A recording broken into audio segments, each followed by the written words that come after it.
everyone. Welcome to HERPath, the podcast for busy women looking for purpose, health, and happiness. We are so excited to kick off this podcast with you. We are 4 life coaches. We are busy career women who have families and busy, thoughtful careers.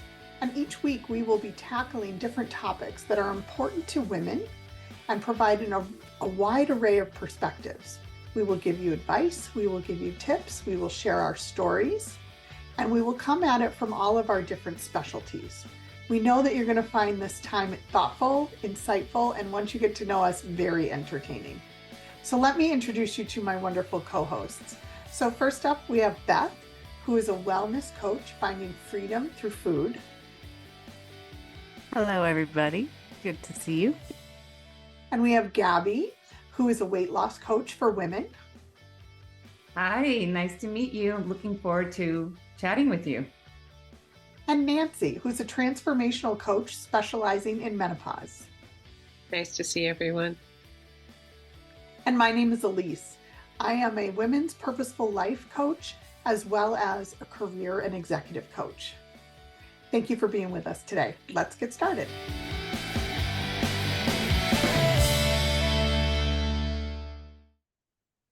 Okay, so let's dive in. This week, we're talking about living with purpose. So what does that mean? And why is that so hard, especially for women? So I did a little research and I found a couple of meanings. So the first meaning that I found was living each day with intent and meaning. So on a day-to-day basis, you can live with purpose. I also found designing your life to what aligns with your beliefs, values, and passions. And that's the one that struck me the most. That is the journey that I think we're all on to help us find, why are we here? How can we be the best that we can be and provide the most to the universe? And a lot of the definitions also talked about cherishing and creating meaningful relationships. And the thought there is the most purposeful thing we can do in our lives is have meaningful relationships and providing support and camaraderie and friendship to the people around us. So ladies, I'd like to start with asking you, what is your definition? When you think of having a purposeful life, what comes up for you? So I'll start. I remember, I think the first time I ever pondered this question, I was really young and I was in the 5th grade. And I remember my 5th grade teacher, her name was Mrs. Conklin. And we had an assignment that day in class, which was, what do you want to be when you grow up? And that was the first time I think I ever remember really putting any effort into thinking about, what, I guess reframing it to what we're talking about, like, what would my purpose be when I grew up? And so I wrote 3 things. The first thing was I wanted to be a mother. And so that was something I'm like, I'm going to be a mom. I want to be a teacher. And I want to be a doctor. And so this was in 5th grade. And I totally remember, I can see myself in that classroom. I remember my best friend was Tanika King. I think we both had like a similar goals at that time. But from then on, that is something that really guided a lot of my choices, my actions, my decisions, and the results in my life to now. And it's like 5th grade, and my 5th grade teacher with that simple question, allowed me my little brain to start thinking about, like, what is my purpose? Like, what am I going to do with my life? And so it's really crazy because I didn't really think that much of it until recently. Like, I started thinking about my purpose at a young age, and all of the things that happen in life, like the purpose was still there. So I was able to continue on that path because I had a purpose. And it's so fascinating to think that it really makes a big difference when you do decide, this is what I'm going to do, and that's it. That's awesome, Gabby. For me, I never thought about my purpose until maybe I was in my 50s. And I happened to be at a Tony Robbins seminar where it was Date with Destiny, and he really hammered in this. And I was like, I don't even know what my purpose is, but he talked about defining our values, which I've got a list about 10 things because you guys know I love lists. So in the beginning, I was like, what are my values even? And they gave us some questions to ask or journal about. And one was, what's important to me? My favorite one was, what would my perfect day look like? I love journaling on that one. And then, what do I spend my free time on? What do I enjoy doing? And what would I do if there were no limits? So, reflecting on principles and beliefs that are important to you, when you identify your cores and values, it makes a foundation for making purposeful decisions. And then it's like set meaningful goals, which is establishing achievable goals that resonate with your values. Because the goals provide direction and motivation to help you guide your actions toward your purposeful life. And then it was exploring your passions. So, finding your passions are things that bring you joy and fulfillment. Pursuing your passions really infuse you with a sense of purpose and enthusiasm. And then there's contribution. Meaning can come from a healthy balance of being in service to others, but not forgetting to put ourselves first, which is easier said than done. And then cultivating mindfulness, when you practice being present in the moment and fully engaging in your experiences, mindfulness enhances awareness, allowing you to be intentional and aligning your choices with your purpose. Another one is embracing personal growth and knowing that we're all going to have challenges and setbacks. But when you can see the challenges and setbacks as opportunities for growth, you're not so blindsided when something happens, because personal growth is a key component of a purposeful life. There's an acronym I absolutely love. It's OMS, OOMS, meaning obstacles make me stronger. And I love that. Another one is building meaningful relationships, because we need to surround ourselves with people who share our values and inspire us. Meaningful connections contribute to a sense of purpose. And when you live authentically, you're true to yourself and your values. When you're living authentically, it means you're making choices that align with who you are and not what you think others want you to be. And then practicing gratitude, because regularly expressing gratitude in all aspects of your life, the good and the not so great, means that we have opportunities to grow. And then obviously staying flexible, because life is ever changing and your goals may change over time. So being open to reassessing priorities really can help you to evolve your sense of purpose. And I know that feels like a lot, but if you take each one and practice it, it becomes second nature, and then you can move on to the next one. I love that. And I especially love OMS. What a great know. acronym. I'm going to have to put that up on my computer just with a little sticky note. I'm going to meditate to that. I'm going to say ohms whenever I am so, faced with something tough. I'm going to remember that, Nancy. Yeah, it's a good one. That's really good. Yeah, so I love the OMS as well. I think that's so great. And for me, living with purpose and living your purpose, to me, are two different things. And living with purpose feels less intimidating than living your purpose. And I know it's just a matter of, a change of word and perspective. But I feel like living with purpose is what you all have shared, like setting your priorities and your intentions and what your life, what you want it to look like, and then taking, the road that it takes to get to that destination, versus living your purpose feels, in my opinion, very elusive and kind of hard to know what it is, because it feels like are you living your purpose feels like somebody gave it to you and you should know what it is. And if you don't know what it is, there's something wrong with you. And I think a lot of us don't feel like we know what our purpose is because we've looked to the outside world to tell us what our purpose should be rather than looking in. And I think, having this conversation, what the common theme so far is like really looking into yourself and what you want for your life and setting intentions and living purposely that way. Yeah, and that's something that doesn't have to be set in stone either. Like, you know, going back to thinking about when I was younger and thinking about what I wanted to do at that point in time, as far as, you know, in my relationships or in my education or in my, you know, job or career.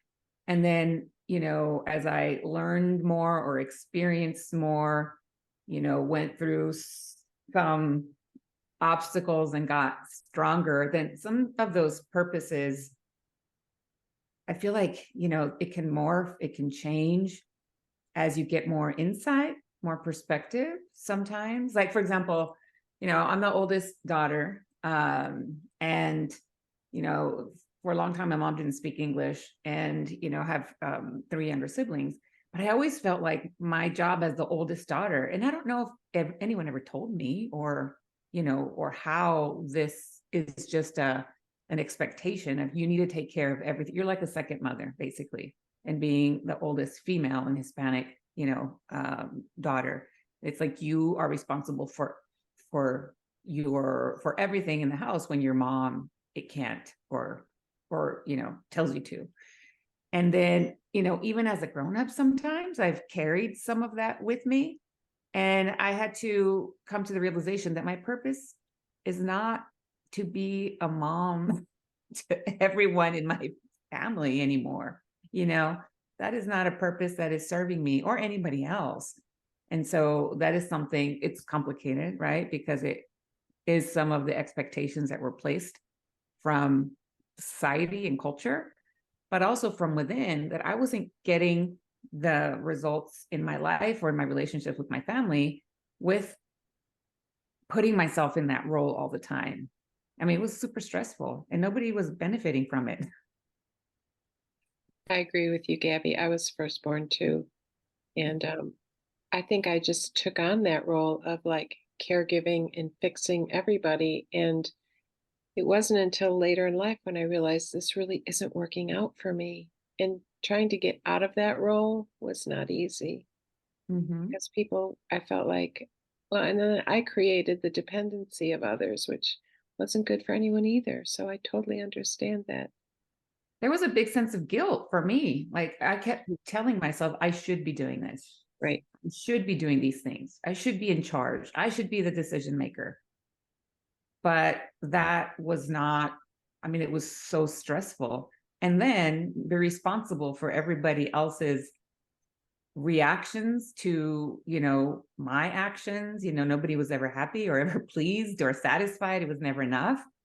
And so it's like, okay, that is not my purpose to make everybody happy. No. I want to jump in there. So I was the first child also. And my role was more around peacemaker, than having to take care of everyone.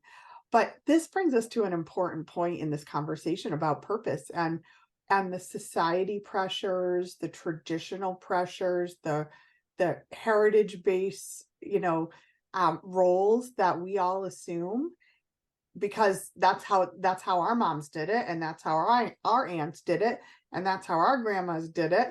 And that historical place in the family, you do what your moms and your aunts and your grandmothers do. And then by that, most of us do not take that time to discover what our purpose could be, what our dreams are, what our passions are, because we get I don't know, not stuck, but maybe complacent in this pre-identified role. So I love that you brought that up, Gabby, and how, we all have different parts in our lives where we have to stop and really take stock of that and then figure out how we move forward. And I think so many women don't take the time to do that. I mean, same with you, Nancy, that you at one point you realized I can't take on all of that. But I think many women don't ever get to that point. Right. Yeah, and we lose ourselves in the process. Yes. When Yeah. when we put everyone else's, needs before ours, we lose ourselves. We get further away from any identification of, intentional living or purposeful living. when we don't intentionally think about that for ourselves. I remember back in 2011, I just did a Facebook post on this. Someone asked me, what do I really want? And I remember being so triggered by that question. It was like, wait, what? What do I want? Like, I've never even considered what I wanted. And I felt like so much like self-betrayal came up. I mean, there was so much. I remember I was physically sick. My head was spinning.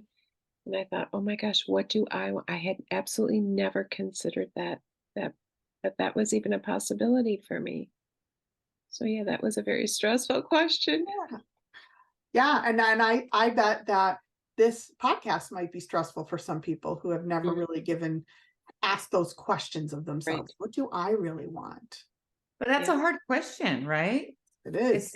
It's a hard question because, it's something that some of us try to avoid is being vulnerable and experiencing a wide range of emotions, which is something that I had to learn to do, over time. I always assumed I'm either happy or I'm pissed or annoyed or irritated. But asking yourself questions like that and really being curious about really what do I want for me, then sometimes we have to feel some, either ambition or maybe sometimes disappointment, if we identify like I really wanted to do this, but I didn't, or I'm not doing it, or it's not possible for me, and so it really takes some being vulnerable with yourself and allowing yourself to kind of see what is actually going on with me that I don't even think about myself. And I'm just barreling through trying to get to the end, which what is the end, but it does take some being vulnerable with yourself, which can be really challenging for a lot of people. Yeah. I know it was challenging for me. Yeah. And so much of my work is now focused around having that safe space to be vulnerable in, so that you can start accepting the good, bad, and the ugly, and then thinking about how do I want the rest of my time here to be, and who do I want to be, and how do I want to show up. It's so And not being afraid to dream and not being afraid to have a purpose that maybe doesn't match with everyone else's expectations of you. Right. So that's a perfect segue. So I want to share a personal story that I have about finding purpose, about designing your life. And I'm such a lucky person because I had this mentor. Her name is Carol. So when I was a new grad, I started out as a respiratory therapist. And often I would work in the ICU and then the step down unit, which it was like the intermediate, you're not sick enough to be in the ICU, but you're not better enough to be on a floor. So there was the step down unit. And I worked the evening shift, and there were nursing students in that step down unit. And their instructor, her name was Carol. And I got to know them all pretty well, and especially Carol, and we'd be doing our things. And, she would say, so Elise, what are you going to do? What's your next step? Where are you going from here? What's going on with you? What is your plan? And I would say, well, I don't know. I like being an RT, but I want to move to California too. I want to see what it's like on the West Coast. And, but I also love yoga. Maybe I'll be a yoga instructor. I don't know. And she would turn and look at me and she would say, Elise, don't just live your life, design your life. Ooh, I love that. You need to understand your purpose, design your life. And she would say that to me, and she would stop what she was doing and she would turn and look at me straight in the eyes and say, Elise, design your life, don't just live it. So that went on, and she was teaching me how to dream. I would have never thought of anything if it wasn't for Carol. So then I moved on in my career, and I kind of moved up the ladder, and she went, a different route in our big healthcare system. And every couple of years I would run into her and I would be doing something different and she would be doing something different. But she would put her hands on my shoulder. She would look me in the eye and she's like, Elise, are you designing your life? What is next for you? Have you found that purpose? How are you designing your life? And she would always, I mean, it was like magic. She would show up just when I was in a pinnacle of change or thinking about doing something different. And it was amazing how she would show up. So fast forward, I get my position and my division gets eliminated from the healthcare organization that I worked for.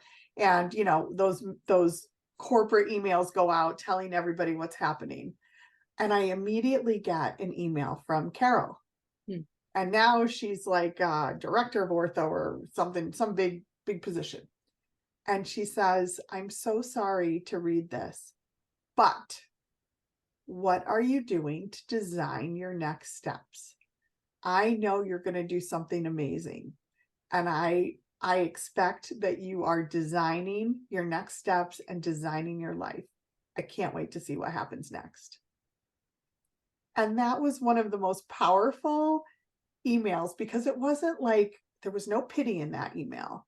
There was no, I can't believe that happened to you. Like all the other emails, you know, it was, okay, girl, what are you doing? You know, what are you doing next? Design your life. Because she sees the potential in you and there was no judgment whatsoever. No. And she saw something in you that maybe way back at the beginning that you maybe didn't even see in yourself because you didn't even think it was possible.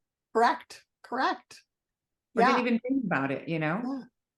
Yeah. So I feel like I am so lucky to have had a Carol in my life and still have her today. But like we all need a Carol, right? To kind of just prod us along and remind us that you have this one life and what can you do to live your purpose and to really design how your life goes. So when she asked me that question in the email, and I really was at a big cross point, I was leaving my job and considering starting a new business. And I didn't know anything about starting a business. The steps that I took, I kind of took stock of how I came to this. And I want to share those tips with everybody. And I want to share that with you ladies too, because I think you'll have some valuable, you know, pieces to add in and perspective. So the first thing, and I love that Gabby brought this up, was being vulnerable with myself. In order to start dreaming and designing, you have to be able to take a good hard look and take stock of what you're afraid of, what you're avoiding, what may be intimidating, where your shame lives, what confuses you. Allowing that vulnerability in opens us up to dream bigger. Then we find our strength. When I tap into my inner strength, my inner Wonder Woman, as another one of my friends says, she goes, go to your Wonder Woman. So when I tap into my inner Wonder Woman, I remember that I can do anything I put my mind to. And we forget that a lot as women, or that imposter syndrome sneaks in, but we can do anything we want, anything we put our minds to. Then I take inventory a couple of different ways. First of all, inventory on what brings me joy, what fills my cup, what excites me, what gets me out of bed in the morning, what is that passion? And that can be hard work. That's not easy because it can get very mixed up with the second inventory that we take. What am I good at? Those are two very different things.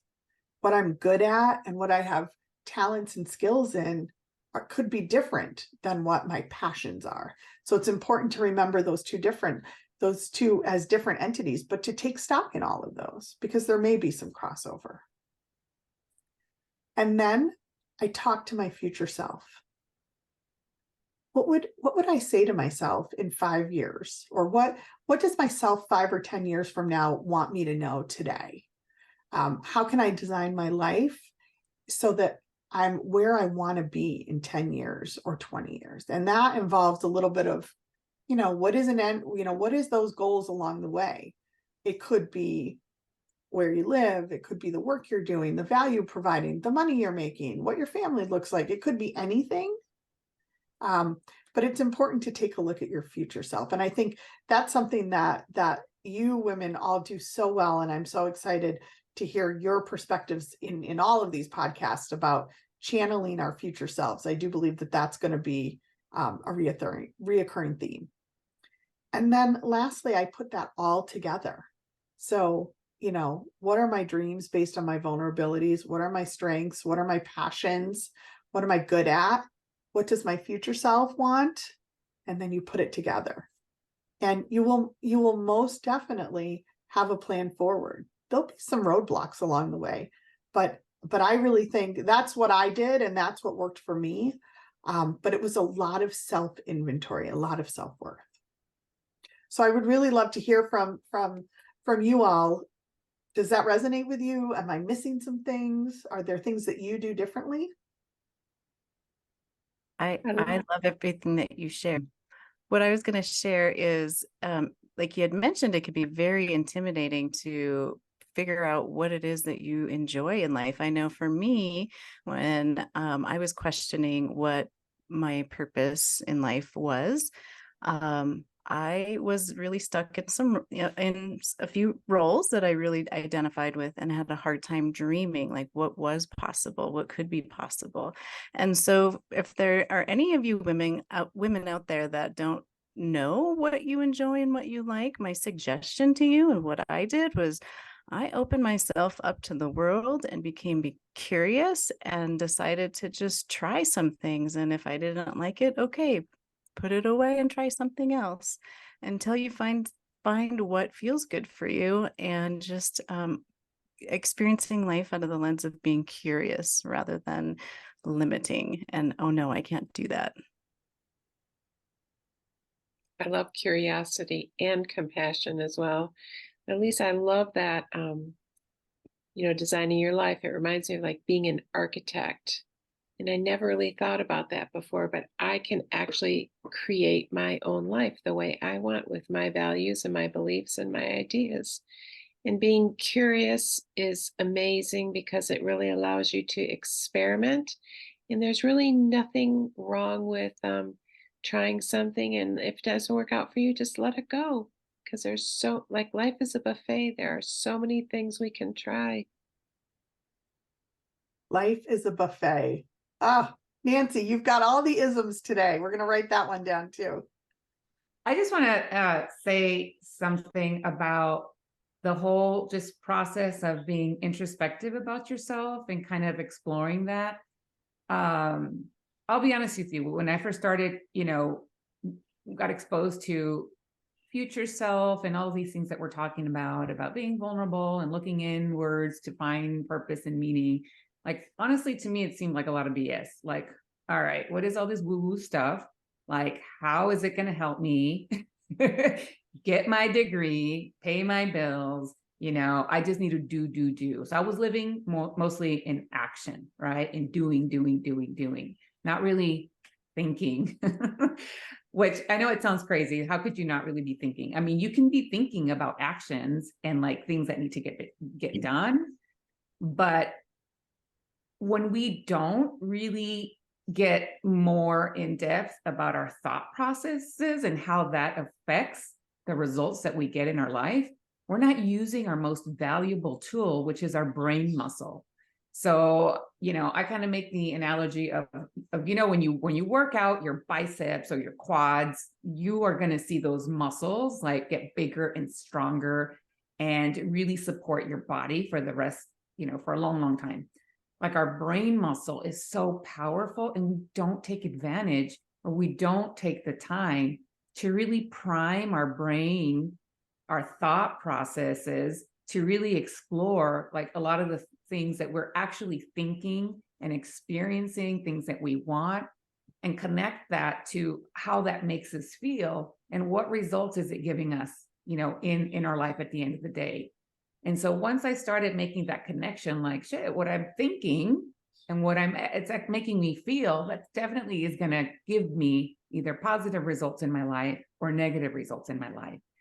And so I think one of the big things that hopefully people will glean from, from us having this podcast is that your mind is your most powerful asset, and really digging in there and finding out what is going on for you mentally, what you're thinking. You can modify your thinking to really affect, the what you want in your life or what you don't want in your life. And so it's not BS, it's not woo-woo, it's not out there. It's super important to work out your brain muscle and think about these things for yourself. And I love that you called it a muscle, Gabby, because the first time you start trying to do this deep thinking and really thinking differently about yourself, it's not going to go well. And it's going to be uncomfortable, and it's going to be weird, and it's going to be wonky, right? It's a muscle that we have to build, just like any other muscle in the body. So I love that comparison. And I really do love how you took all of our thoughts and all of our pieces and wrapped them up so nicely, Gabby. You really wrapped up this whole session for us, that finding purpose and designing your life is such a valuable way to spend some time. It does take practice, it does take energy, it does take purpose, and it's not going to always be easy, especially to go to those places of vulnerability, but it helps you live the life that you were here for. So we hope that you've enjoyed our first podcast of HERPath.